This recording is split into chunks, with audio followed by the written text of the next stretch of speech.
What's up? This is a review from the Legacy View Combo Series, and this is Chill on the Green Box. And today's show, we got a pioneer in the nerdcore music scene. We got Mega Ran. You probably heard his music on the wrestling theme songs of your favorite wrestler. You probably heard him at the combo convention.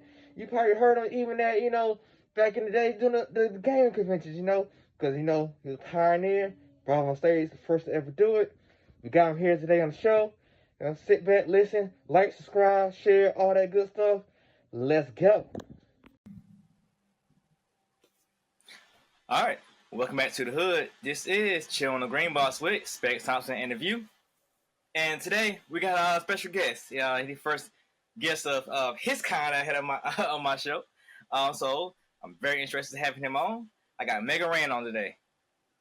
Hey, what's going on with you, man? What's going on, man? For people who don't know who you are, give them a little brief introduction of who you are and what you do. Well, I call myself a teacher rapper hero. I'm a former educator from Philadelphia who started making music a long time ago, and then I've eventually moved into doing that full time. And now I write music for video games. I write my own original music, and I love wrestling, so I'm always writing songs about wrestling or for wrestlers. And I stay pretty active touring. While also trying to bring a little bit of fun into to the genre of hip hop through just taking the things that I'm a real big fan of and writing songs about them. So that's kind of been my journey so far. Okay.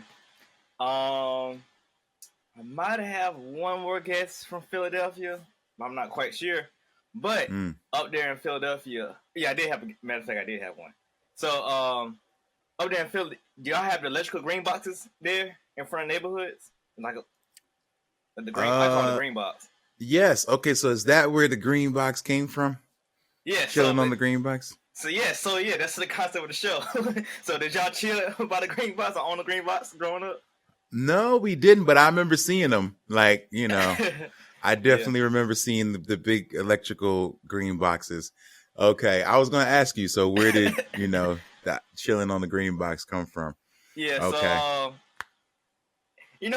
just doing I don't know what episode this is, but this is probably like close to 60 episodes I did, and I was thinking it was a regional thing, but I really don't know because it's some of everybody. I guess it's depending on where you were or how you were growing up. But where I grew up at, we hung out around them, just doing surveys, like I said, with other guests. It was typically also the bus stop for be on the bus in the morning time for school. So I guess after school you just go back to the same spot and meet everybody. Yes. And, we just chop it up and talk and hang out. Do flips off of it. Rap, freestyle beside them and whatnot. Okay. So this show is basically that same concept. Just chilling, hanging out because. Okay, that's dope. Where are you from?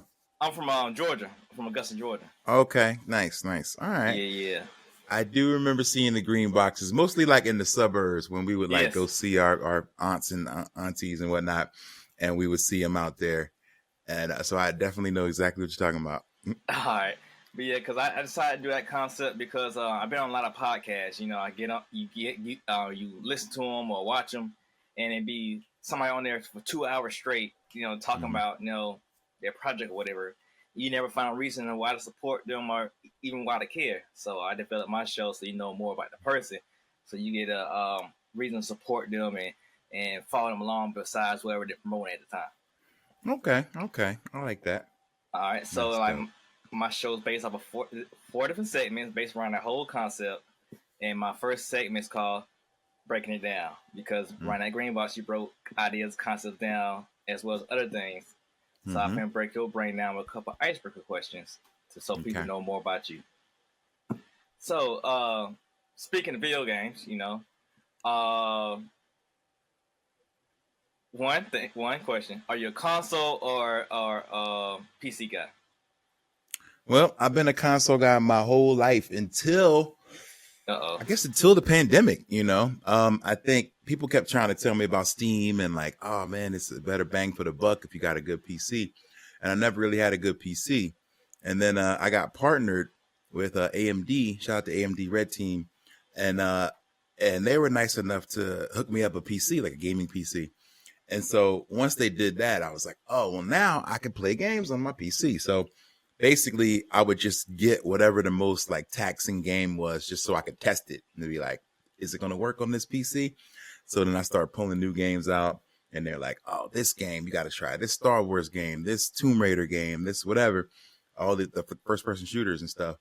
And so it was mainly me just testing out the game. And then I realized, like, man, I'm not out of hard drive space. This is amazing. Like, the fact that like I can fit all these games in here, I can sit them on the cloud, come back to them later. I can, it's just, it seems to be a lot easier. And I stream now on Twitch. So during the pandemic, I streamed a lot. So it was a lot easier to be on my streaming computer and play games without having to turn on another console, plug it up, figure it out. So now I'm both. It's a weird situation because like a new game comes out and I got to think about what system to buy it on now. Cause I'm like, if I'm going to stream it, I'm gonna get it on PC. If I want it for my own personal collection, I'll get it for a PC or for a console. So I'm doing both right now. I'm playing Helldivers on Steam right now. And I'm playing Final Fantasy Rebirth on PS5 right now. So I'm always like, that's my next question. I was going to ask you, Xbox is Sony, and of course, you already said you Sony. Well, don't get it twisted. I got an Xbox as well. Oh man, I'm a Halo guy, man. Like, so once they announced the new Halo, I was like, I got to get it. So, I like all the systems, honestly. If I could choose, I'm trying to think. Like, I don't know. I think right now we're at a situation where they're basically the same. Like the systems are pretty much the same. I like the PS5 controller, I would say, more, but I like Xbox Game Pass more. Oh, So I'm a little bit torn, but I wouldn't pick one over the other. I feel like they both have like positive and negatives. So, I mean, I'm not an Xbox guy, but I know since you like the Game Pass, and now that you have a PC, you can play your Xbox games on your PC now. Correct. I can play Xbox on PC. The games work together with each other. Yeah. Like, that's really cool. Like, the fact that I could, it was with Halo Infinite, that I could turn on Halo Infinite on my PC, and when it's time to go to bed, close it, and then open up my laptop later, and then be like, yo, I could jump in and join, and then close that, and then turn on my Xbox, and then open that and join at the very same spot. That's crazy to me. Like, I was like, oh, this is amazing. Like, the possibilities are endless, with all that compatibility. Like, I think that's really dope. Okay. My next question. Well, let me dig a little bit deeper in what you were just telling me. What kept you around for Halo this long? Man, I got out of it. I'll be honest. Like, okay. I've been in and out. Like, I haven't been like playing Halo nonstop all this time. But Halo just is associated with really good memories for me. Like Halo 1, 2, 3. Man, we used to link up systems to play the first Halo. We used to stay up all night playing online. We would bring 2 TVs over to my boy's crib, one in the living room and one in the dining room. And so we couldn't look at each other's screens. And man, like we were so addicted to Halo. So whenever a new one gets announced, we get excited again and just remember those times. So it's just like when a new Mario comes out, you get nostalgic and you're like, oh, I remember that, so that's really what it is for me. Like I got good memories associated with Halo. So that will forever keep me at least like interested in what's going on with Xbox. But, now, I mean, like the Bungie team has moved on to Destiny, and Destiny's got all the, kind of feels and controls of classic Halo, but with more open world stuff. So it's tougher to be, super loyal to it these days when you got games that have learned from Halo and have taken that and made it like even better. You know what I'm saying? So it's an interesting time right now for games, but Halo for me is where it started. Okay. So I never had an Xbox or whatnot. I think I had an Xbox 360, but it wasn't around the time it was popular. But in school, I remember getting in trouble. Somehow I found this program. I was able to put multiplayer Halo on a flash drive. I was selling those at school. So, when you put the computer class, everybody's syncing up and going to the private server to play Halo. Yo, that's amazing. Yeah, somebody ratted me out one time, and I got in trouble because everybody was getting for me. I would tell nobody my source, nothing like that. Then I'll lock the flash drive up so nobody can sell it themselves. But, you was an entrepreneur. You was in there hustling. I respect that. I like that, man. Yeah, that's dope. Yeah, I was doing that and mixtapes in high school. So I was getting both social groups. Nice. That was me. I was doing mixtapes. I started doing beat tapes. Like when I would do mixtapes. I was one of the first people to have like a CD burner. So I was able to burn like my stuff from cassette onto CD. So I'd be like, all right, I can make a little mix CD for you. People was like, oh snap, how you doing that? Then later I started doing it with instrumentals. Like I'll be like, all right, well, if you rapping, you need some beats. So we would just take instrumentals that we found from any singles or something like that, and then we throw a disc for everybody. But yeah, man, like you got to hustle a little bit. So it's like it's fun to figure out new ways to. Like somebody got to do it, before it was LimeWire, before all those things, like, that was kind of the beginning of it for me. It was like trying to pass out mixtapes and stuff. Yeah. Okay. All right. So you get ready to go to the studio section or record, what's 2 items you grabbing before you hit that session? I need a smart water. And maybe some food, but what I like to do now is I order Uber Eats when I get there, and I'll make sure I take care of my engineer too. So, but I gotta bring water, maybe a coffee. There's this Vietnamese spot near me, so I like to get a Vietnamese coffee because they're real strong, and so you need that strength with that energy boost when you get in there. So that's really all I need, man. Like that's it for me. Okay. All right. My last question. These are really normally I do random questions, but these are good though. These are really good questions. Some reason I want to have personalized questions for you. I don't know. My soul is telling me to go against the grain. So, you're a wrestling guy. So, what belt you like better? You like the heavyweight? Or I think it was the WWE belt. Which one? I know they got 2 belts floating around right now. They do have 2 belts. So the world heavyweight title they just announced, they just put out, I like it because it kind of feels like the old big belt. I call it the big gold. It's the one that Ric Flair had. Like, and that's like my favorite belt of all time because like I feel like the world belt should be big, it should be gaudy, it should be fancy. So I like that belt a lot, and I like that it took a little bit of that design, but then they just put a WWE in the middle. The big belt, the Universal, it looks kind of like a toy to me. Like it's, what I mean? It's just a big toy. Well, I guess it is a toy, but it's just a big WWE symbol and then nothing else. So like, I feel like I actually like the AEW world title. I don't know if you've seen that, but like I really like that one. Anything that's like really elegant, you know what I mean? Like you got some jewels, you got some really nice laces and frills and other designs going on in it. So I would say I like the world heavyweight probably better than the WWE Universal title these days because it reminds me of the old titles. That's my jam right there. But yeah, my all-time favorite is the big gold, and it was like they had the nameplate. It was the first belt that had the nameplate. You know what I'm saying? And like, man, I just love that. And like, that's the one I always imagine Ric Flair or Goldberg, because that's the one Goldberg had. Goldberg had looked real nice. Goldberg looked real nice. Now, do you like him when the wrestler customizes the belt?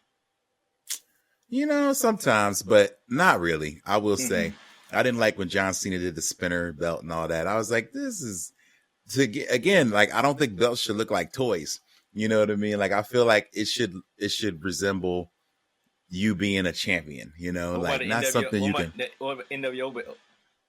NWO was different. That was cool. Like I like how they were, because they were like anti-establishment. So it's like I'm a spray paint it because we don't like y'all. That was a cool look. I actually enjoy that. Like that wasn't like, oh, let's take it to the shop and like drill holes in it and put NWO in it, it was like, nah, I'm gonna just spray paint it, almost like I disrespected your title, So I actually really liked that. I thought that was a really dope look. So I like customizing when it's like, it doesn't feel corporate. Like, oh, let's go sell it. You know what I mean? Like you couldn't sell, I guess you could. They probably do now. They probably sell belts with NWO spray painted on it or whatever. But it's like, why would you do that? Like, nah, this felt like just a person doing it, making that customization, not a toy, But speaking of that, as a kid, just thinking about it, I don't remember seeing that belt for sale.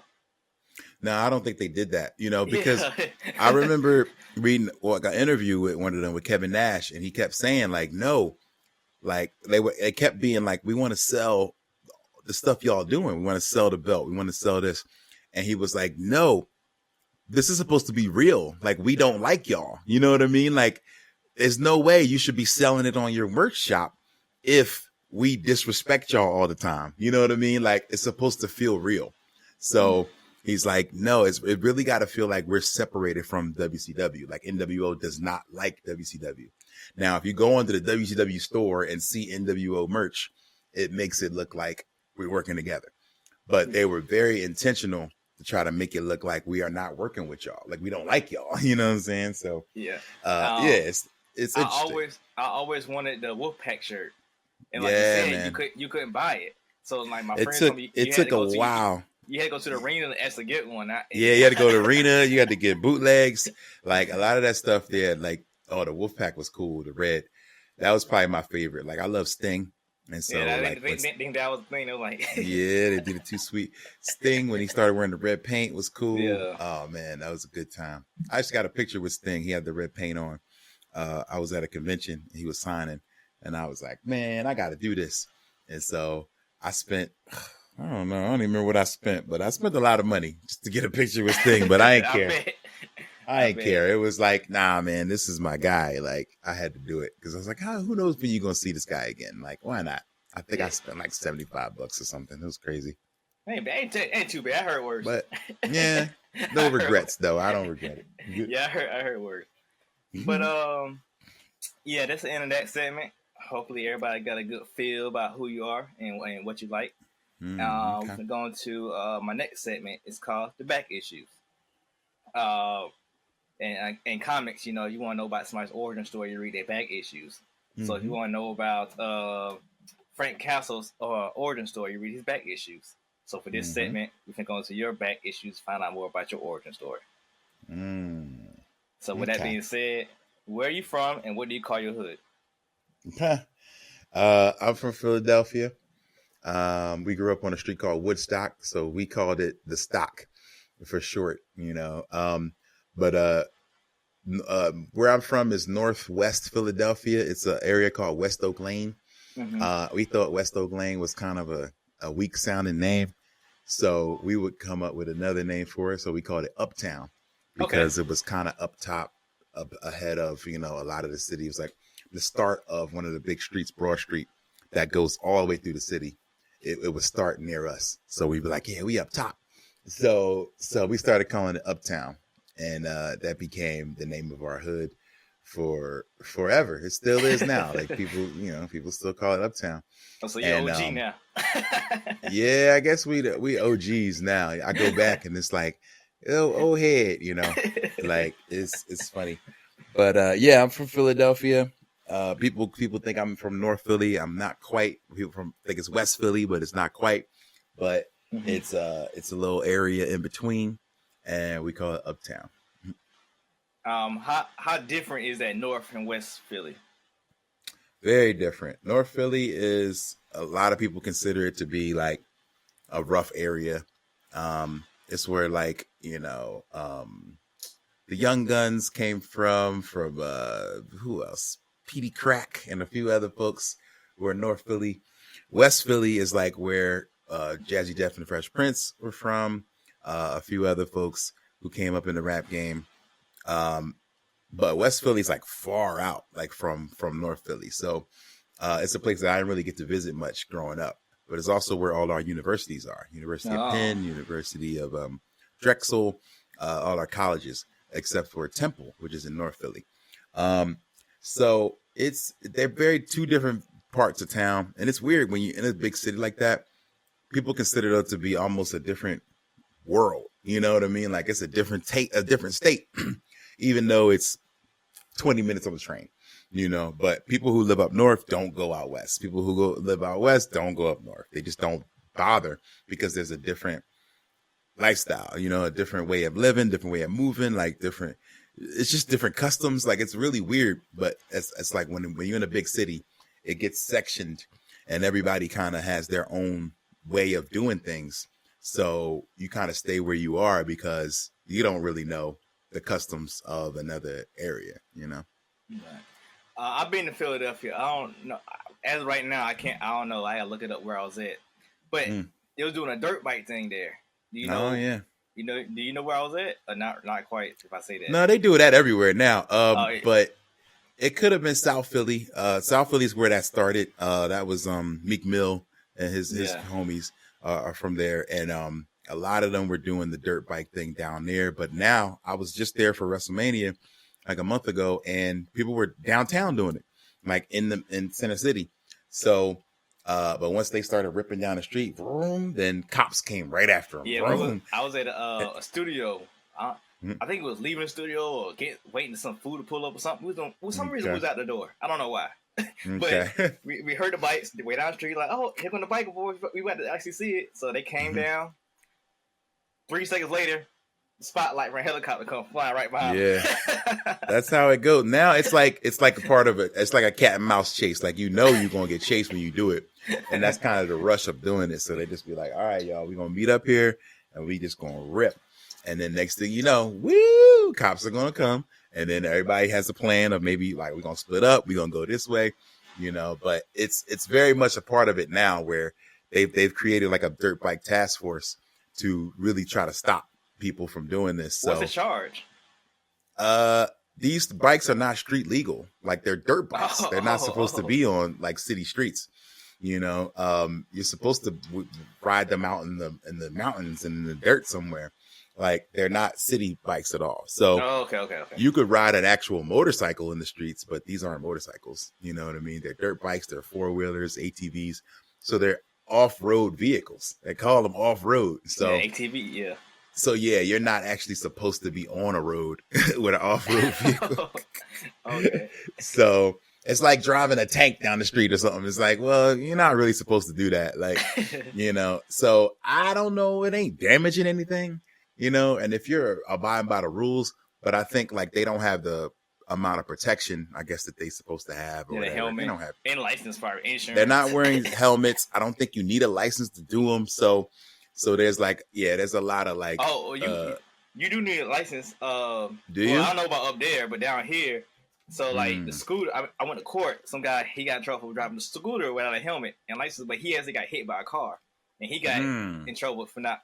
So I don't know the terminology. I might be off. Let's say it's 1500 cc's or whatever.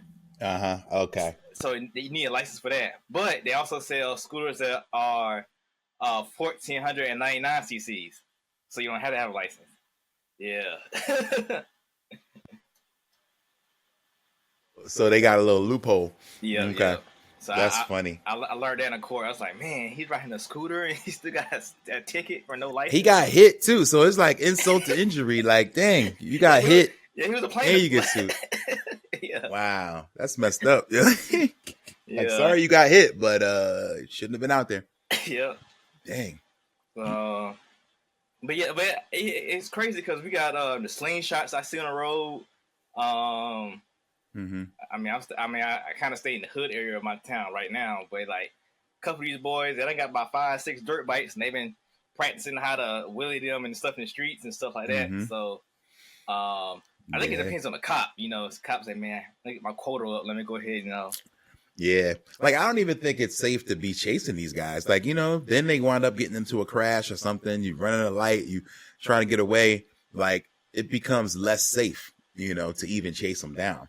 So I don't even understand chasing in that situation. Like you're not I'm about to say you're not breaking the law, but you are breaking the law, but you're not hurting anybody. You're just riding, you know. And they never do like Miami or here counteractive. Like, okay, they're riding dirt bikes, whatever. Let's get our own bikes and chase them. Mm-hmm. Yeah, exactly. Like get your own bikes. Man. Because I drove state patrol here. They done upgraded. They done got Camaros, Corvettes, Mustangs to compete with these cars down here. Cause they gotta have something. They gotta have something fast. Yeah. Yeah, everybody wants a Hellcat around here and all kind of stuff. So they had to, get with the time. Step it up. Yeah.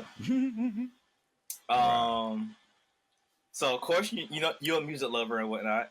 So what artist or song got you into music or liking a certain genre? Well, gosh, it's hard to say like one song or one artist, but if I had to, LL Cool J. Okay. I can still remember listening to LL on a tape. He has a song called I'm Bad. And then the B-side was Go Cut Creator Go.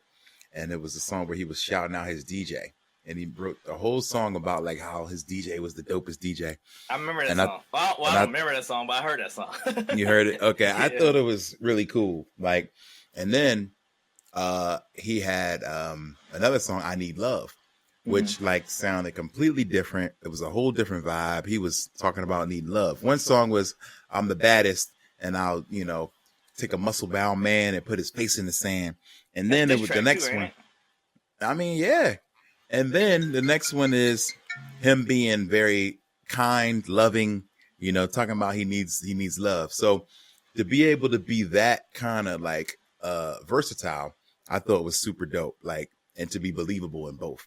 Here's this dude, he's got muscles, he's not wearing no shirt, but like at the same time, he can be heartwarming and soft. So that's when I like knew, oh man, like hip hop, you can be anything. You don't necessarily have to be the coolest, biggest, meanest, roughest dude. Like you could just be yourself. And if you're convincing, like people will rock with you. So, so that really taught me a lesson, and it's helped me to like kind of forge my own path as being like, oh, you don't have to be like anybody else. You can literally just do you, and people that will feel it, will be attracted to it. So, so yeah, that's what kind of directed me on my path was LL Cool J. Okay. And my next question: what comic book or comic-related TV show got you into comics? Well, it had to be X-Men the animated series. I mean, this was 92, I believe, when the show came out. Yes. So yeah, like that changed my life, man. That was like, once we started watching that on Saturday mornings, then it was like, you got to go to the comic books shop and grab the books as they came out. So there was this comic book store.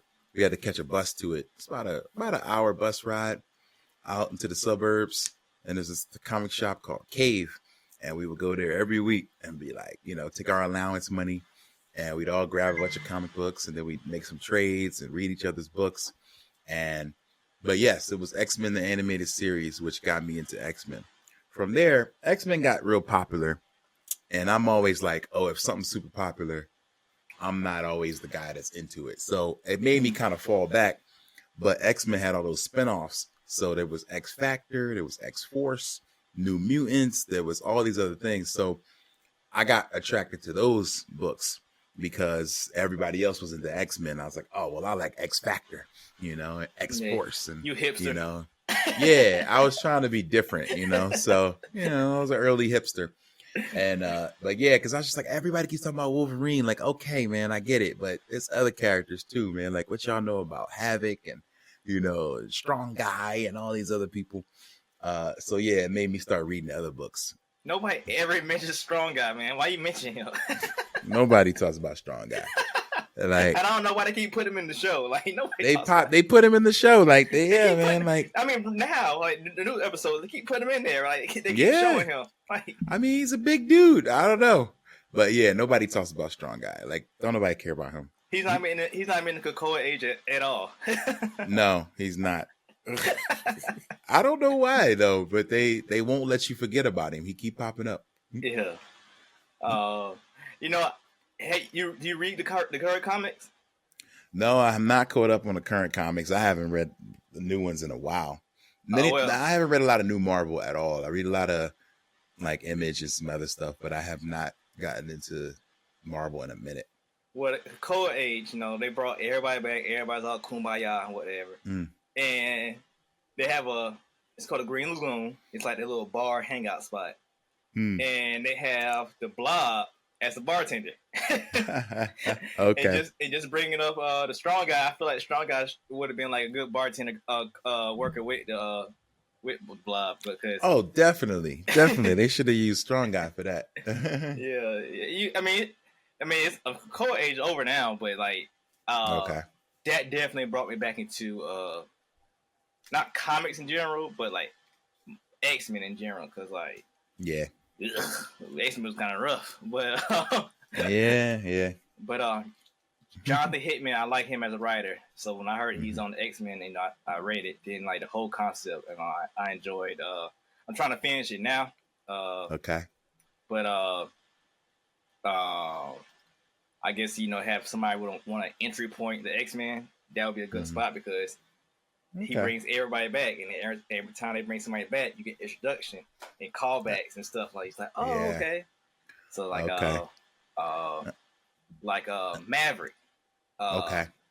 I knew about Maverick, but I never knew he was a mutant. So because I didn't know he was a mutant, it's because he lost his powers. And he just came regular set. So now since everybody's back, he got his powers back. And I was like, oh, okay. Like stuff like that. Yeah, stuff like that. Okay. What else was a surprise on there? Can't think of no real surprises. I think I saw something. Mystique is getting married, right? Or did she get married? Well, as we're talking, she might be married, but okay. Yeah, the solicits and spoiler issues kind of throw off things, but I think she's getting married now. Like I think this week, last week, this month, something like that. Yeah. Okay. I think I did see something like that on the Instagram. But then they just dropped a spoiler cover of her fighting Destiny too, so I don't think it lasts long. So I don't know. But oh man. But that storyline is crazy because I never do Destiny. Because like once again she died by the time I was reading comic books. So yeah, okay.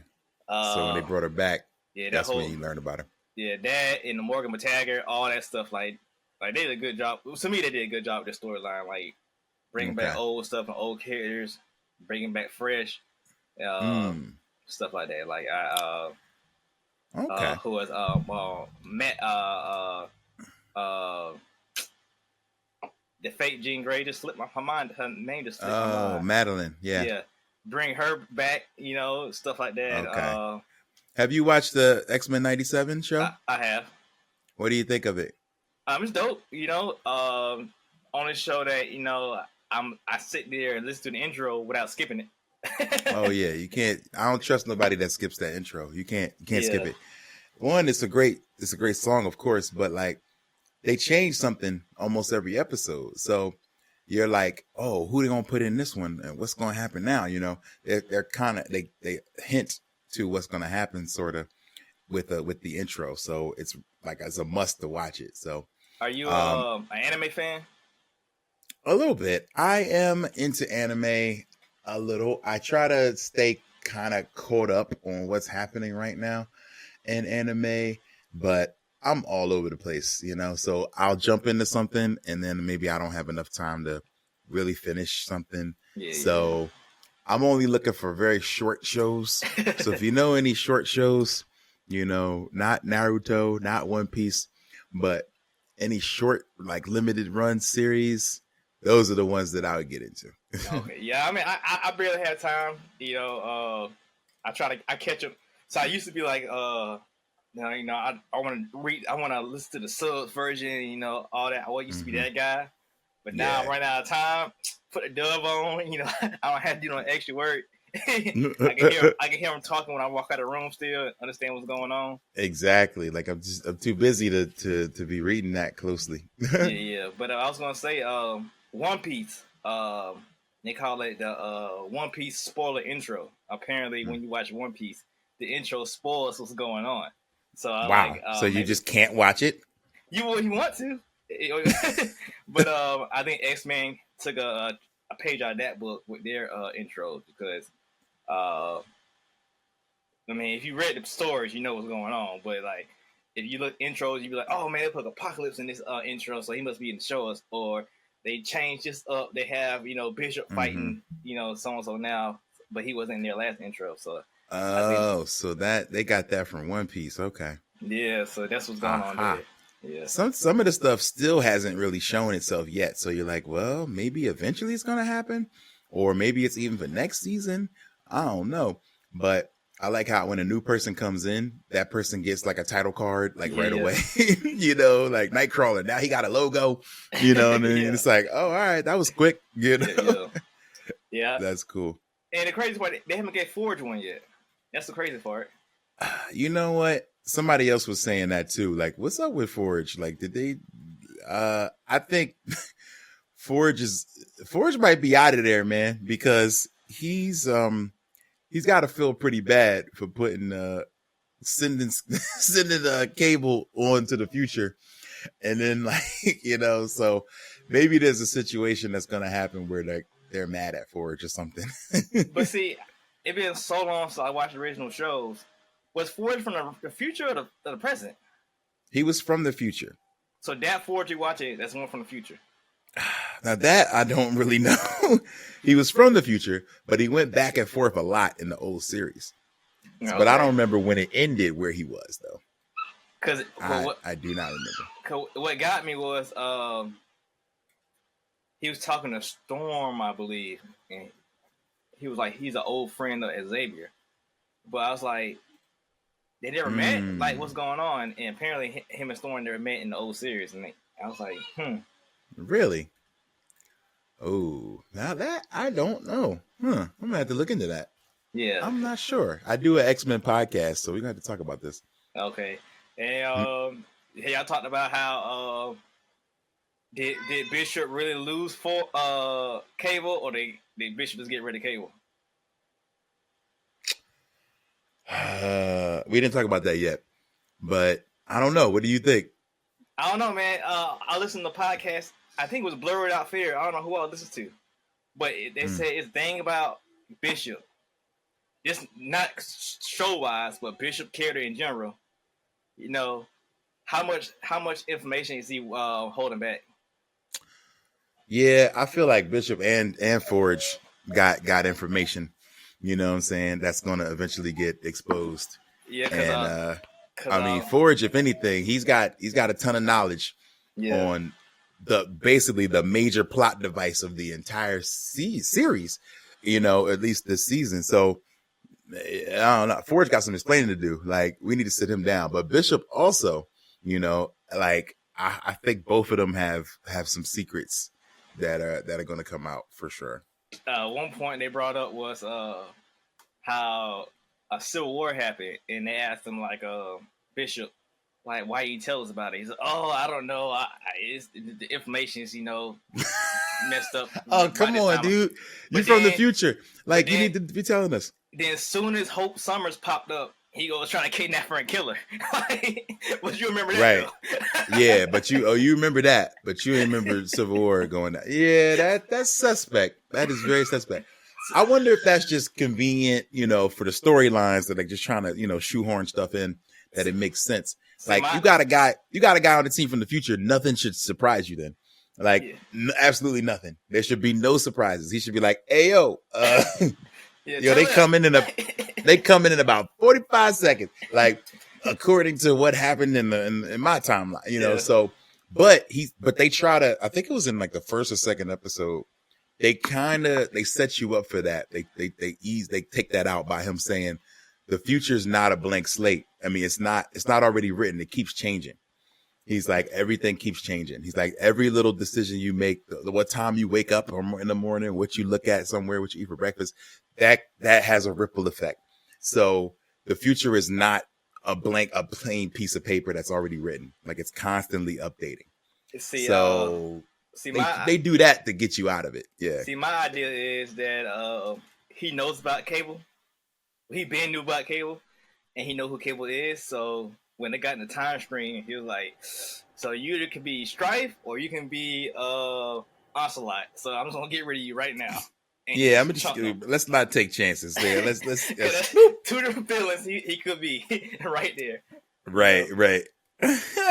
But some people say Ocelot probably gonna be something they go to in this series. So that could be okay. I would like to see that. What did you think of the reveal of Bastion so far? Like, I didn't know anything about Bastion really, and my argument on the show was like, man, who's the big bad? Like Sinister, he's always been like a B-level boss, and then it's like, wait, then it's Bastion, but Bastion also is not like a big bad to me. So maybe Apocalypse, maybe, what do you think will you get another unveiling of another big bad? I know about him, but I don't know about him. I really just found out about Nimrod from Krakoa Age. But so like, I feel like if he is that big bad, he won't be that big of a bad till like later seasons. I think something will happen to him. He's gonna get knocked off quick because he's too big of a threat for season 1. So I think Nimrod gonna come back and then they have to face Nimrod. That's why they keep showing Nimrod. They do keep showing Nimrod. But Bastion is too big of a threat right now. Like nobody on the X-Men wheelhouse can handle him right now. No, that's true. I mean, come on. Like the fact that Forge Rogue has been out from a single punch is pretty wild. Yeah, Like, yeah, she got slapped. So yeah, this is crazy. Yeah, so but I'm enjoying it though. It's really been really good. Yeah. My last question for this segment. When did you find out that you was a nerd? Nah. Oh man, that was pretty early on, I would say. Yeah, that happened so early in my life. I feel like like on my block, we were kind of in the hood, and like the kids around us were like the cool kids, and so we would kind of have to hide the stuff we were into.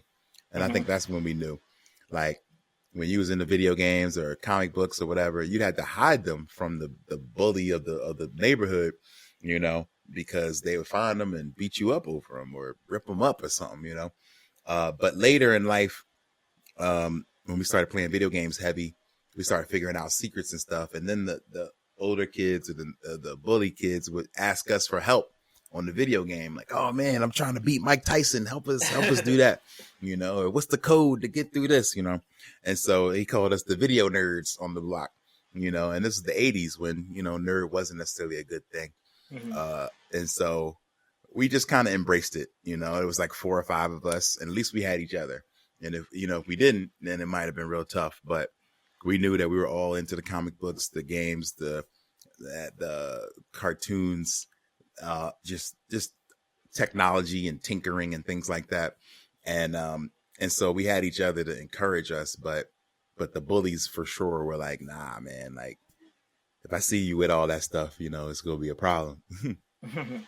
That's what's up. Let's end that segment. I'm going to go to my next segment. It's called The Hotkeys. In comic books, they're typically the key issues, when new character, new artist, new writer get on board. Nowadays, you want to collect those storylines because they come TV shows and movies now. As well in music, there's a button on turntable, DJ press or producer press to get everybody turned up, during the event. So this is a meat of the interview where get everybody, highlight what you do and what you're about.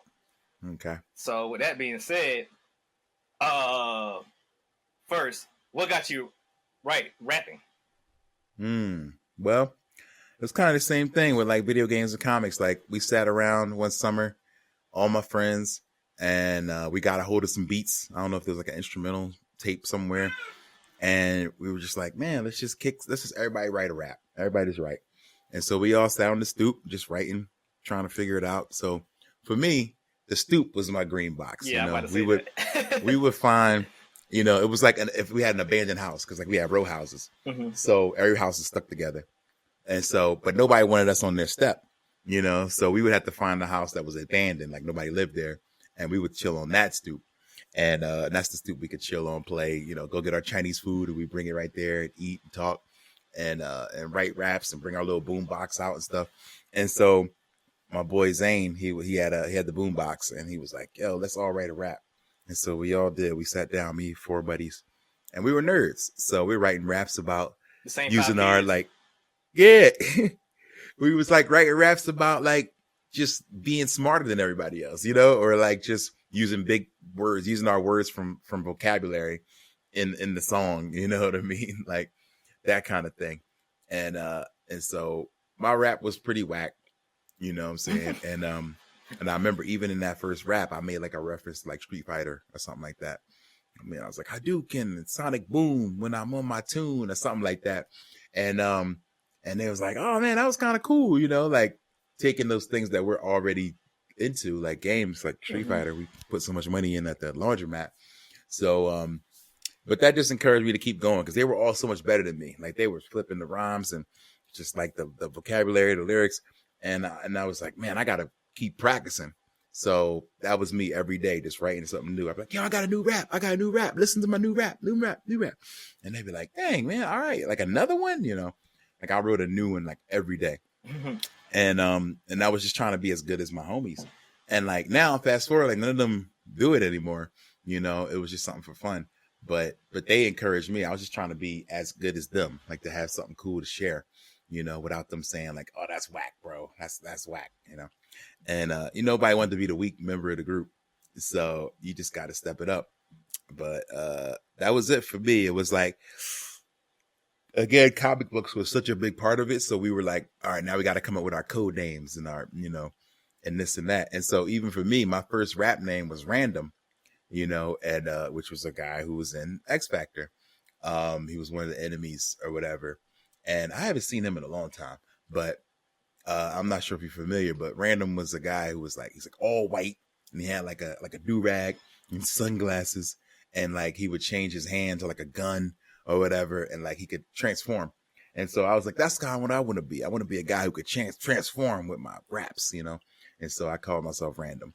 And then later, Mega Man plus Random equaled Mega Ran. And so it came together that way. But yeah, like comic books were such a big part of it from the beginning. Like we all wanted a code name, you know, we all wanted to have multiple aliases, you know, like Wu-Tang was doing. And so we were inspired for sure by Wu-Tang. We were like the nerdy Wu-Tang. Like that was us. We were like, yo, let's be the Wu-Tang for nerds. Okay. So speaking of rapping nerd stuff, this Nerdcore. So when did Nerdcore become a thing, and when did you say, you know, that's my genre?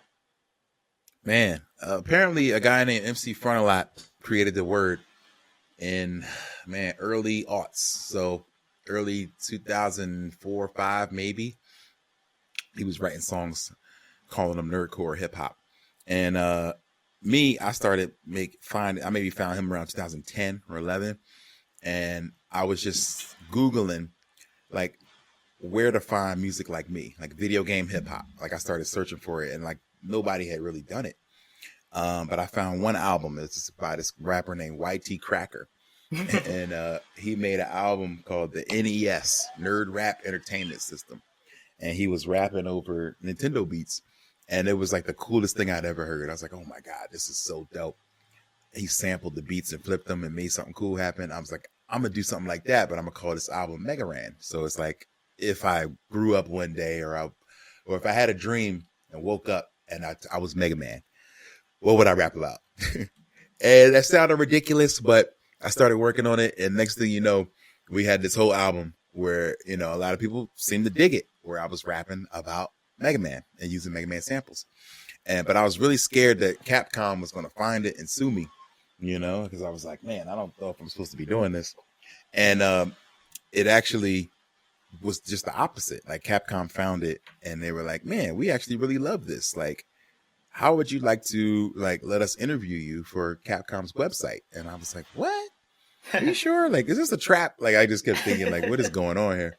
And they're like, oh, well, it turns out like what you're doing is considered fan art, you know, and we highlight our fan art on our website. And I was like, oh, that's dope.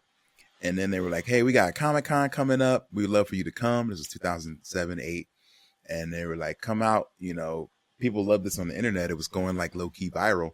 So they were like, well, let's set you up for like a meet and greet where you can come to Capcom's booth and people will come and see you and you can sign CDs or whatever. And I was like, what?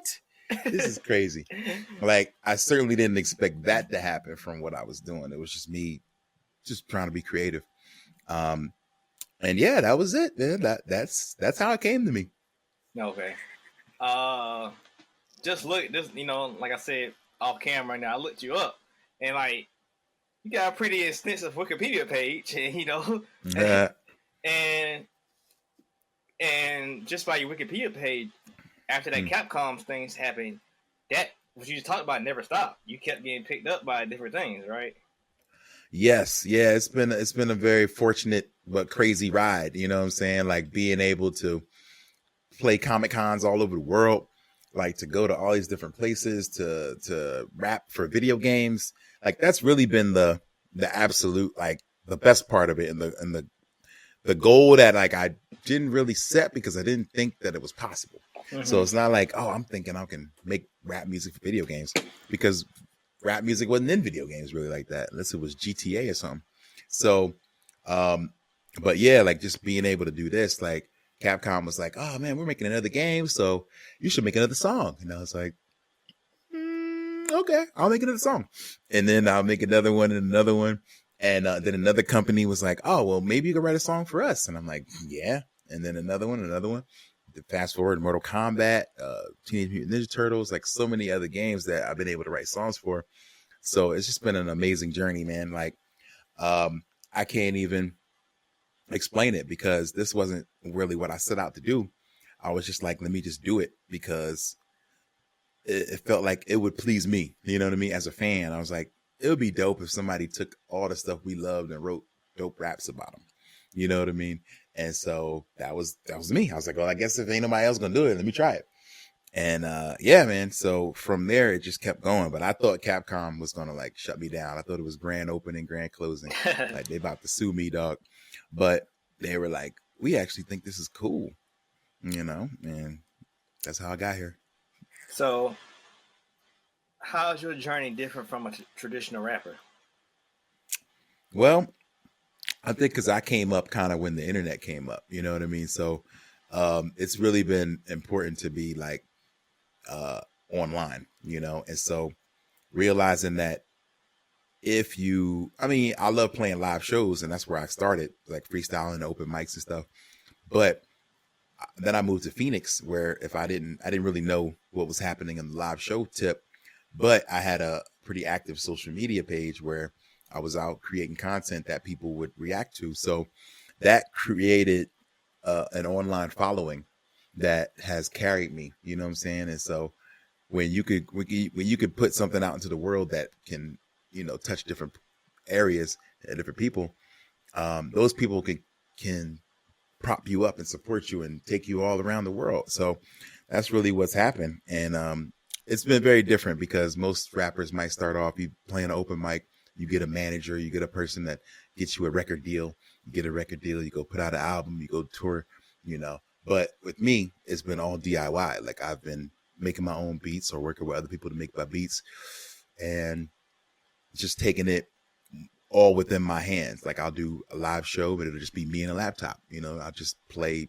wherever I can play. Like some places I used to play don't even have a stage, or doing live stream stuff before Twitch was popping. It was Justin TV. It was all these other Justin sites. TV, yeah. You remember Justin TV? Like we were doing live stream shows from one of my homies' cribs in LA. He was like, man, just come through. And we're going to plug up and we're going to play live, And I was like, what? What do you mean like play live, But we were able to do that real early on. So it helped us to build an audience without needing like a record label or traditional, path. Okay. All right. So, yeah. So are you considered an independent artist? Yeah. I guess that's become a bit different these days because like everybody's independent now, supposedly. But Nah, I'm 100% independent. There's no business or company behind me that funds me or anything like that. It's just me, you know. So Okay. yes, independent all the way. Maybe looking. Yeah, I'm probably looking at it wrong, but the Mortal Kombat thing's probably the biggest project you've been on, right? Yeah, I would say so. Like Mortal Kombat was a huge record. I did Mortal Kombat 11 and then Mortal Kombat 1. Oh, you So on one? those I see that was on your wiki. oh, see they got to catch up. We did a song called Second Chance. That's the ending theme. So once you beat the game, you hear that. Um So yeah, man. how does that work? So, like, How does it work? Well, it's okay. So let me take you all the way back as far as I can to how it works for me. I got a Instagram DM by Will oh, Roger, and Will Roger is maybe it's Twitter or Instagram, but he's the composer of the last two Mortal Kombat games, and maybe before that too. I don't know. But this time when one was about to get worked on, he was like, "Yo, just want to know y'all's schedule." You know, he messaged me and another guy, Zed Tabani, formerly known as Red Rapper, and he was like, "Yo, I'm working on this game. It's really exciting. I'm wondering if y'all would be interested in working with me."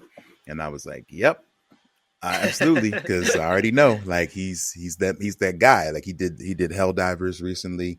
He's done so much good stuff, and then he's like, "All right, well, can you sign an NDA?" And I was like, "Yep, all right," So got to sign the NDA, and then after that, he's like, "Here we go, Mortal Kombat. Let's rock it."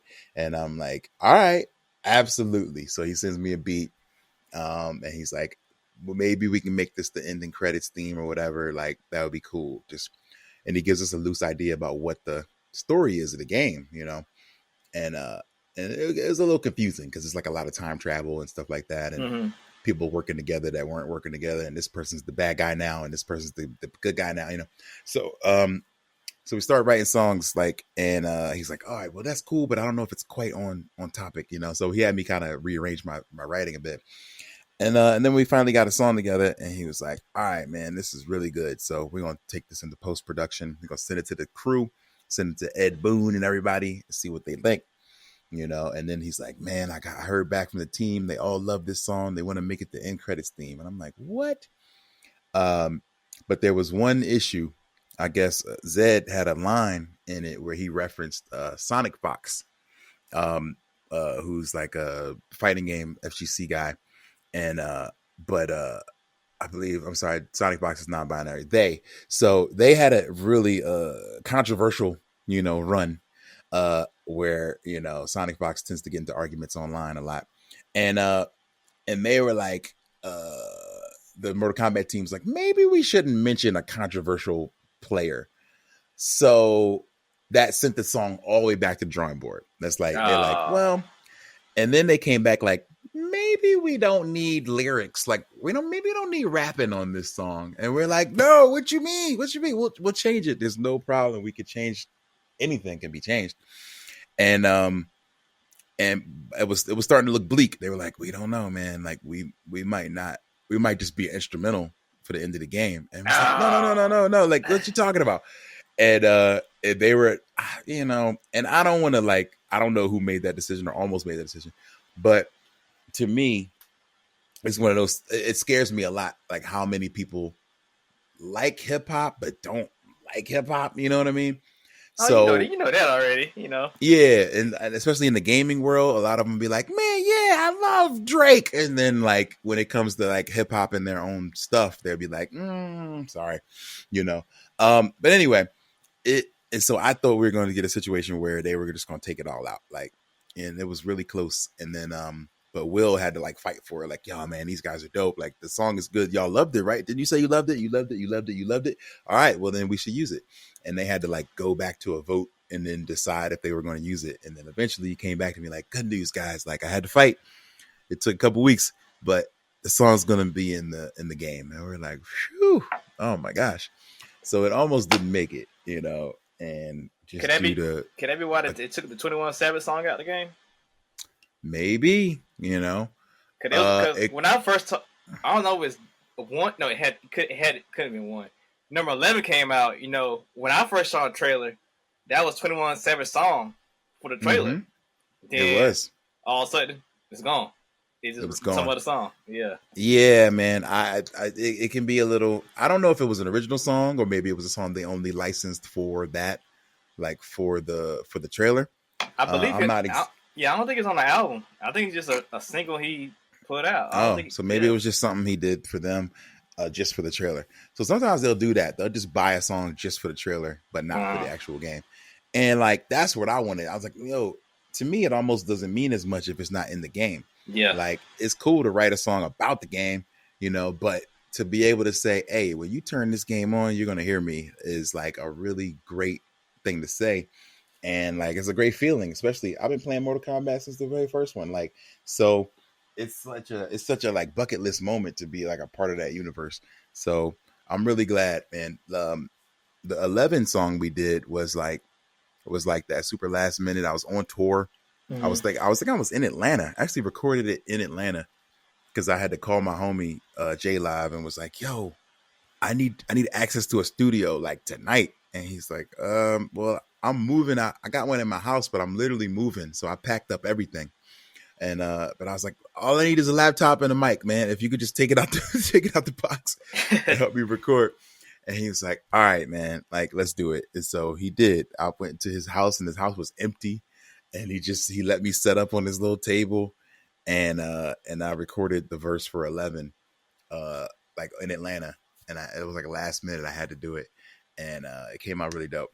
So yeah, it's always a journey, with these things because you never know how many people are with you and how many people are not. So when it comes to like writing for a game, they could just be like, man, we don't like rap anyway, so let's just think of some reason and just not use this. Put an EDM song in it. yeah. Oh man, let's go get Dead Mouse. Like let's it's cool, know. So it happens a lot in gaming. So the fact that they actually saw it through and it happened is like a really, really like dope thing that doesn't happen every day.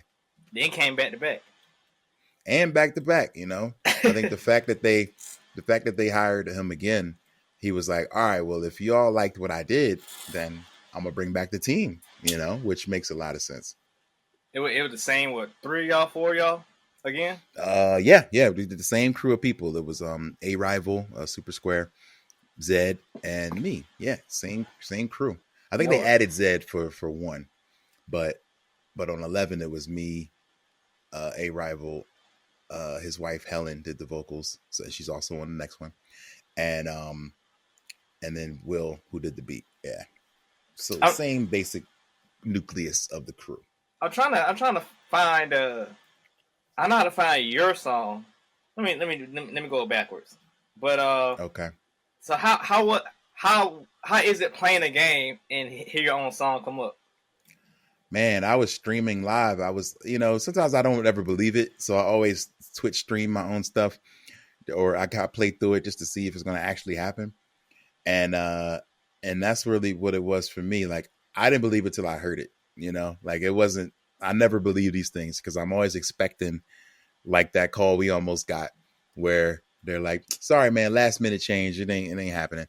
Like, I'm always expecting that to go down. So, I'm always waiting for the other shoe to drop. I'm always like, well, we tried, but I didn't even believe it. I played through the game and it was unreal, man. Like I was like frozen. Just I had beat the arcade mode or whatever, and then the credits start rolling, and I was just like, yo, that's me. Like what? And then like not just that it was playing, but then like there's a moment where, like a movie, they show you what songs are in it. So they're like Second Chance, written by Mega Ran and so and so. And I was like, yeah, like that's crazy. So it was unbelievable, man. I was just like sitting stuck. Like I couldn't even believe it. Yeah. I'm trying to find the song. What's the name of the song? Mortal Kombat 1. It's called Rise. That's 11. That was 11. Oh, Mortal Kombat 1 is called Second Chance. All right. Well, and I think on 11, y'all the only artists, like group of artists featured. I think everything else is instrumental. I think so. It's just instrumentals. Yeah, that's dope. That's funny. I know you asked me for like songs to play on the show or whatever, but I didn't send you that, so I should have sent you Yeah, that. you good, you good. That's a good one. What'd you say the name was again for that song? It's called Second Chance. Second Chance. So you're a songwriter as well. So Mm-hmm. how's songwriting been for you? Are you writing for other artists, or how's that going on?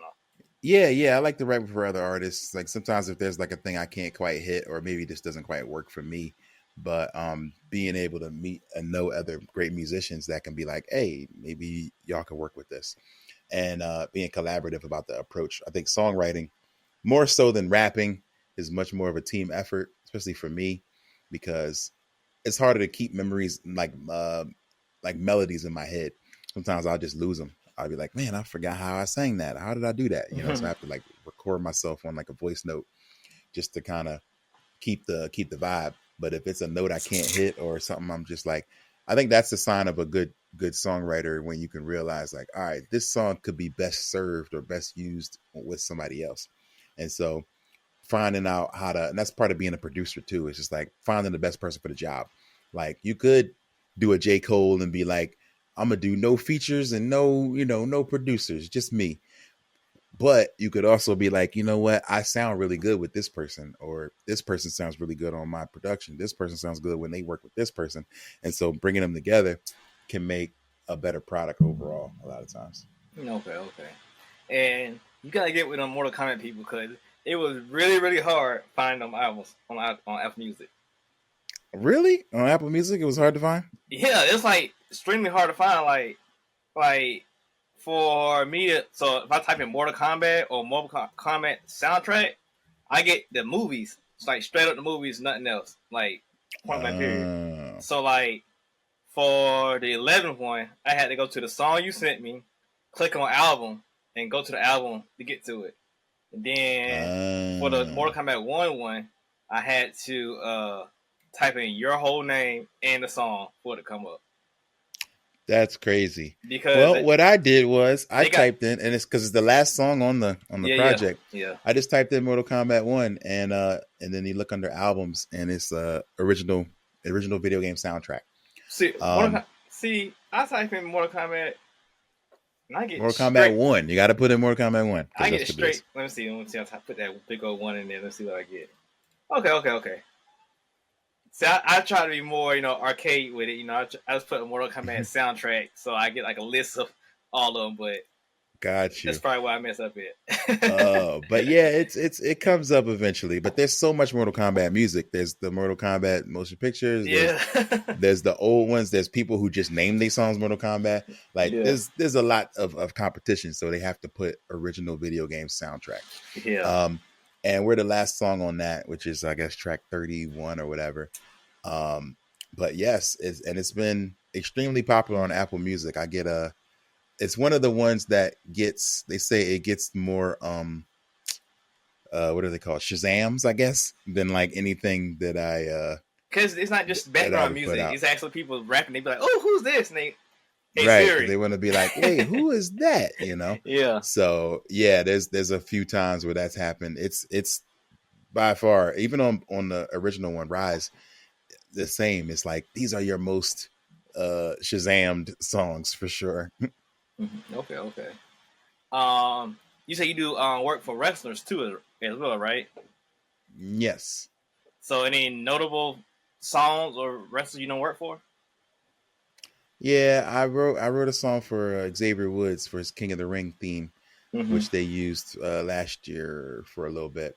The rest of them have been kind of like co-productions or co-writes, where I'll write with another artist or I'll write something and then another artist gets to use it. So in those situations, I don't, even though I could say like I wrote it and I got writing credit, but as a performing artist, I'm only present on that one particular song.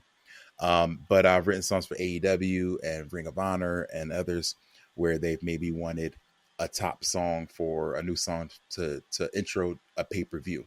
I've been able to do a few of those where people are like, oh man, we need a song that's a theme song for this pay-per-view event.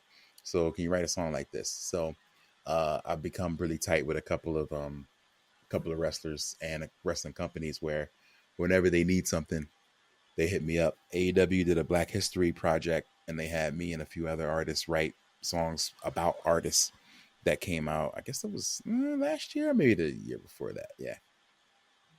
Okay, so how is it? So how different is it from writing wrestling theme stuff than video game theme stuff? Well, I think they're both kind of the same for me. It's just like it would be just like doing a comic book or whatever, like a comic song, because I'm stepping into that character. And I think because wrestling is like a real life comic book, a real life video game, it's not very different for me, because they have a character all laid out. And a lot of times, sometimes you want it to be right on the button, but other times you want it to be kind of broad. So you just want to write a song that's like, I'm the best and I'm ready for war, like a song they can use in like a stadium, is what you kind of be thinking of. But other times when they want a specific jam for a specific person, then yeah, it can take a different part of the brain.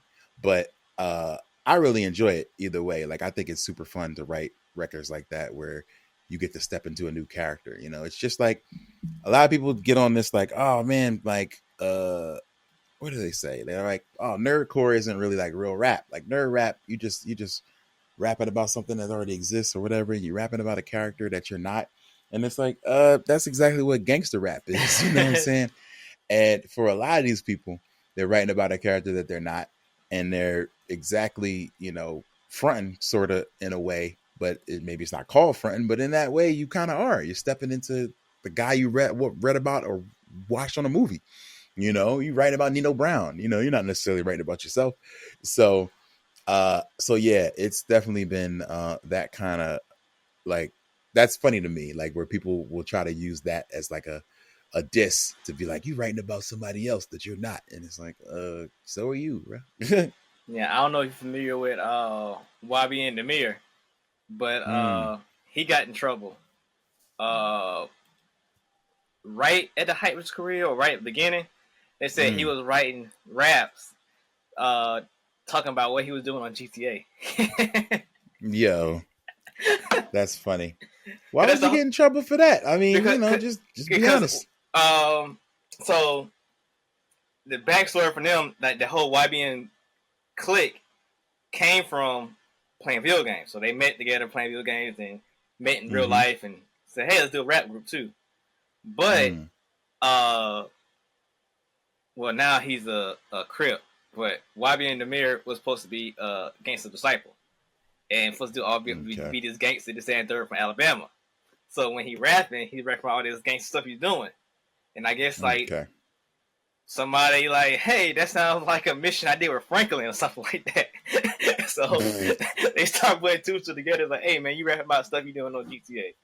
And God. So yeah, then yeah, that's hilarious. I can only imagine like, wait a minute. You did what? Yo, that's hilarious. But I think if you can get away with it, if you can pull it off, he was pulling off for a while. If you can pull it off, but eventually, you might get snagged. Yeah. That's funny. My last question for this segment. You brought up taking care of engineer. I'm a comic book writer. My comic book character, his Peter Parker Secret Identity, is a studio engineer. So like, and I picked that because they're really the unsung heroes of the music industry. So by you saying you take care of your engineer and you actually have an engineer when you go to the studio, just explain to people like how important that engineer is to you and like what you do. Oh yeah, there's really nothing don't go without the engineer, man. I was just texting with my engineer just before we got on the call, talking about a song we did in 2017. Now, this song we did in 2017, it was in my head this morning. And I was like, yo, we did this song and I really liked it, but like I still play it and I love it. But like, what do you say about giving it a new mix, a new coat of paint, like, cause I'm about to go out on a new tour. So we could like make it sound a little newer, fresher. And he was like, yo, I'm absolutely down with that. And it's like, see, if I didn't have a good engineer, that would be lost because I would have lost it. I wouldn't have had that session from 2017. if he didn't like being around me or working with me, he might have just not wanted to even do that with me. You know what I mean? So it's so important, like to cultivate and create and to maintain a good relationship with the engineer, because that's your lifeline. You know, I know some engineers that when they don't like working with clients, they delete their sessions when they're done with them. Oh man. Like they're just like, I'm done. Like I'm not gonna work with you again. So I hope you got what you needed because we out of here. Like, so that has definitely happened. Like I know engineers who think like that. So if the situation is not positive, like you ain't gonna be able to get that favor. And I'm definitely not gonna be able to hit you up and be like, yo, remember 2017? Yeah. Like, let's do it. So it's so important, man. And like that's a good question because it just literally just happened. Like, so, and I'm thinking like, man, if I wasn't the type of guy who appreciated my engineer, took care of them, because I used to be an engineer, and so that's why I mainly realized that, because when I was an engineer, it was not always easy. I was in Philly. I was dealing with a lot of gangster rappers, thugs, who was doing real things. And so now when I got to tell you, hey, back up from the mic a little bit, they're like, man, what? What you say to me? Back up from the mic, what? You know, and I'm like, dog, I don't want to fight you. I'm just trying to get the best sound I can get. And you, hey, in the mic, man, what? Who you talking to? Cuz, who you talking to? You know, like just instantly weird, awkward interactions. And I'm like, yo, I don't want that at all for my life. So I feel for engineers. And so I never want to, you know, piss them off. You know, I would say like you want to be nice to people in general anyway, but especially someone who's doing something for you that's the last line of defense before the rest of the world hears your song. Like those people need to be taken care of. So I think that's my number one tip for kind of as an artist, is make friends with your engineer. Like, because engineers are in a lot of control, you know? Mm-hmm. I can't remember what artist it was, but an artist recently. Who was it? So artist recently, so they was talking about doing show money wise and keeping people around the team. And he's like his engineer, you know, he kept around, you know, because day one, and he said he was talking to the engineer about something. They was going up the stairs, and he questioned him, and the engineer was like, you know, if it wasn't for the money, I wouldn't hang around you. And I was like, whoa. What? And he said that day he said, well, I'm gonna pay you what I owe you now, and we're gonna part ways. Hey, I forgot what rapper said that, man. But I thought that was crazy. You know, like what type of stuff was going on? But hey, who was it? Wow, that's crazy. But yeah, no, I agree though. I was like, man, but one engineer, you know, dude, pretty good, and like it was nothing on my fault. But I try to get my DJ Khaled on and make my own album with artists and I mess with and stuff like that. And before I seen the hype of the hick hop, you know, the country rapping thing. Hick hop, yes. I seen the hype. Old Town Road wasn't popular, but it was getting there. But I seen what was going on, and I got my homeboy making me a beat, got a hook, got some of the white rappers, you know, around town to get on the song. Song to me, song hit. I'm pretty sure I can put it out, but because who I was, I said I'm gonna get y'all on the song and get a feature on the song. Now that feature is gonna be these people called the Georgia Boys, Bubba Sparks, or Jelly Roll. Now remember Jelly Roll now. So I picked Jelly Roll. Jelly Roll, the first one that hit me back. It's kind of his manager, you know, sent me his price or whatever. Cool. So we did the song. But the song's already completed at the time. Okay. The artists are now hitting the engineer up. Like, hey, I don't think I did so good a song. Can you send me the song? Can you send me the song? Can you send me the song? Can you send me the song? Them not knowing how business work is my song. I paid for the engineer. I paid the engineer. I paid Steel Time this. So the engineer gave me the song. Yep. So there's no use of going to a studio and recording and everybody gets a copy of the song. The engineer is doing business with me, and he know how the music industry works. You know, whoever pays the song, that's who got the masters and all that stuff. Yes. So they did it so much it pissed the engineer off. So, Mm. I thought everything was pretty good, so I didn't get the session nothing like that because I ain't assumed I would go back for the session. Then I decided to put a new mix, like you said, to the song. And dude was like, I deleted the session because this and third, the vibe of the song, all that went down. I was like, what? Wow. See? So let's say that never happened, and I was ever get a session. I probably have Jelly Roll on that song now, and now he's a the Grammy winning artist. Oh my God. So I was Wait, like, so you don't have the song at all? You don't have I do the have the session? song. They wanted you have the song. Yeah, one of the artists, he wanted to clean it up. Well, I got the beat, all that stuff, but I don't have the vocals. I don't have the vocals and the tracked out versions of it. So I got the instrumental still and completed the song, the clean version, all that, but I don't have the tracked out versions. So the artist would have to go back and completely redo the song, but it wasn't worth the time. But I said maybe we can just take your vocals and tweak it a little bit and make it better. So I didn't have that portion, and the engineer, he didn't use a typical like Pro Tools or Logic. He didn't use that. He used some other program, so it wouldn't easily convert anyway. So it was gonna be a problem. What did he use?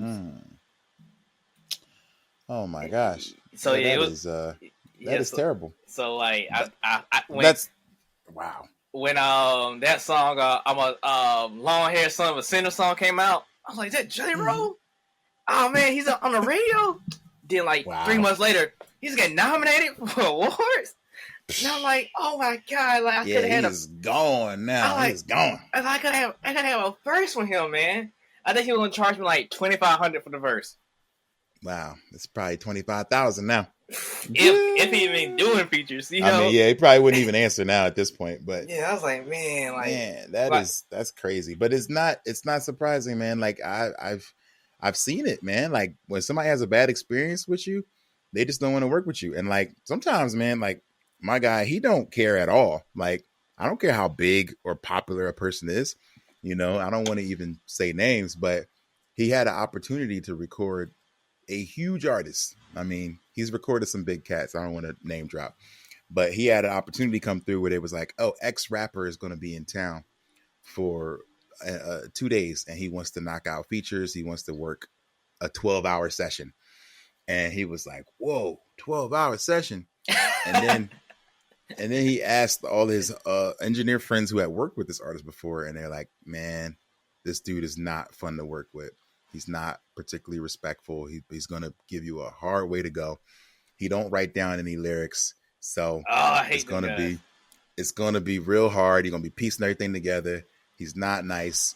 You're going to have to write down his lyrics just because, there's labels and people involved. Like he's not fun to work with." And so once he heard that, he's like, "Oh, well, I ain't doing it then." Regardless of what it paid, regardless of who it is, and being able to say you in the studio with some legend, the word got around that it wasn't going to be, pleasurable. And so he was like, "Nah, man, I'd rather be happy about the time I spend doing this than be miserable. It's just to say you did something with, somebody great."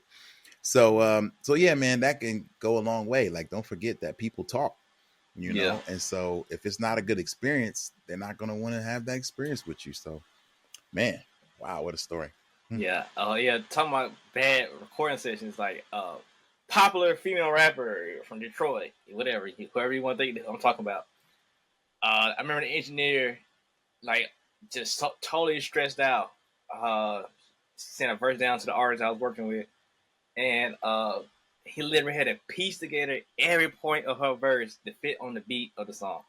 That's how bad it was. Wow. And yeah, she was a major artist. That's how bad. Like it was all a pause. Like what? Wow. So like it's almost to the point she just like got a phone and recorded and just hope it fit on the beat type stuff. But it was even worse than that because he had like cut and slow down and just make it fit for the feature. Another artist, he didn't write his songs, like everybody else do, but he's not a great freestyler at the same time. So what he would do, he'll get in the studio and be like, "I'm walking down the street, No, no, no, no, no, no. All right, bring it back. All right, I'm walking down the street. Then I seen the cat. He will hum what he wanted to say, and he come back and piece together. I was like, oh man, it's horrible. Yeah, I've seen a few people do that, and it's like, man, if it works, cool. But the actual recording doesn't sound like it would be fun at all. Yeah, keep that. No, keep that. Yeah, keep that. All right, take that out. They keep that piece. Yeah, I've definitely heard of a lot of people recording that way. But yeah, man, whew. Yeah. But that's all I got for that segment. I'll go to my last segment. It's called Digging the Crates. You know, often going back, you dig through the old, your X-Force, X-Pac comic books back in the day. As well, you get some, your old vinyls, or in your case, cassette tapes, digging a crate for them. So I'm gonna dig through this interview and pull out some stuff. Okay. If you wait, first, you're a full-time artist, right? Yes. So if you wouldn't be doing this, what would you be doing? I'll be teaching. I think I'll be back teaching, or teaching in some capacity, whether at a college, or teaching independent musicians how to live their dreams, teaching people how to make beats, teaching people how to maybe get their songs licensed in the other places. I think I've learned a lot, so I would be wanting to give that information to up and comers for sure. So yeah, I think I'd be teaching somewhere like at a college or something like that. All right. What would be your dream? Like, I mean, you had pretty big strides now, but like, what would be your dream? Have your song on? Video game wise, wrestling wise, what would be your dream? Like, boom, that's peak. Man, for me. I think peak me would be like to write the theme song for like WrestleMania. Okay. Like, oh, here's the big song that they're gonna play 1,000 times over at WrestleMania, or yeah, I think that would be it for me. Like the big song that everybody hears when WrestleMania is being advertised, like that would be a real huge moment for me. Since I guess you're a nerdcore artist, what feature or producer will be big for you? Oh man, feature CeeLo Green. Oh, okay. Producer Alchemist. I'd like to work with Alchemist. Okay. You don't hear his name that much no more. Oh, he just did one of the Kendrick Lamar diss records. Yeah, I know. I mean, I know that. But besides that, you don't really hear him. He active. He's pretty active.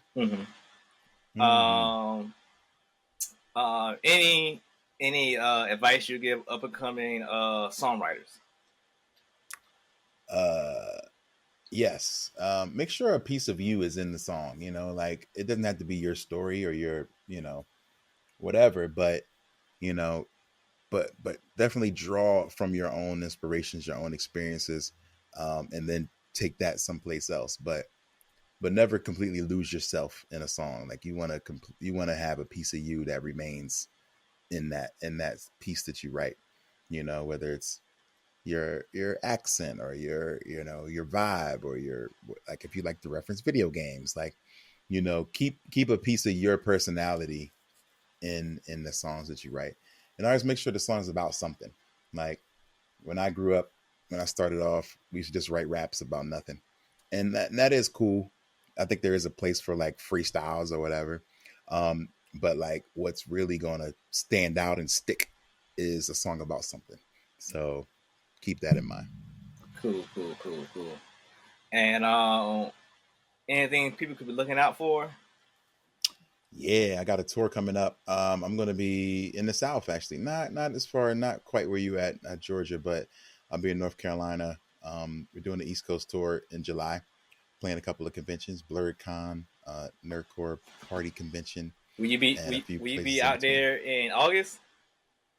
No, just for July. As far as August, I don't know yet where I'm gonna be, but I'm gonna try to make it out there in September for Dragon Con, but we'll see. Oh yeah, I was about to say because the new Comic Con is starting out in Virginia, I believe. It's called Atlanta Comic Con. It's supposed to predominantly black comic convention. So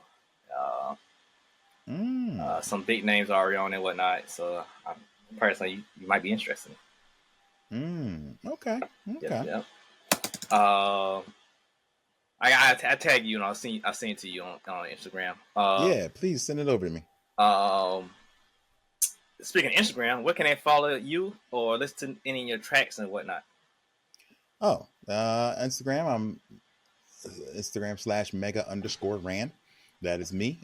You can get me. I'm posting something usually every day, whether it's a tour or some wrestling travels or some new music I'm working on or things that inspire me. So mostly it's been recently. It's just been about this Kendrick Lamar and Drake beef. But yeah, there's always something new on my mind, what I'm watching, what I'm listening to, what I'm playing. So yeah, I hope to see you on the Instagram or at megaran.com, where I have all my updates and shows and episodes of my podcast, as well as tour dates and more. All right, what's the podcast?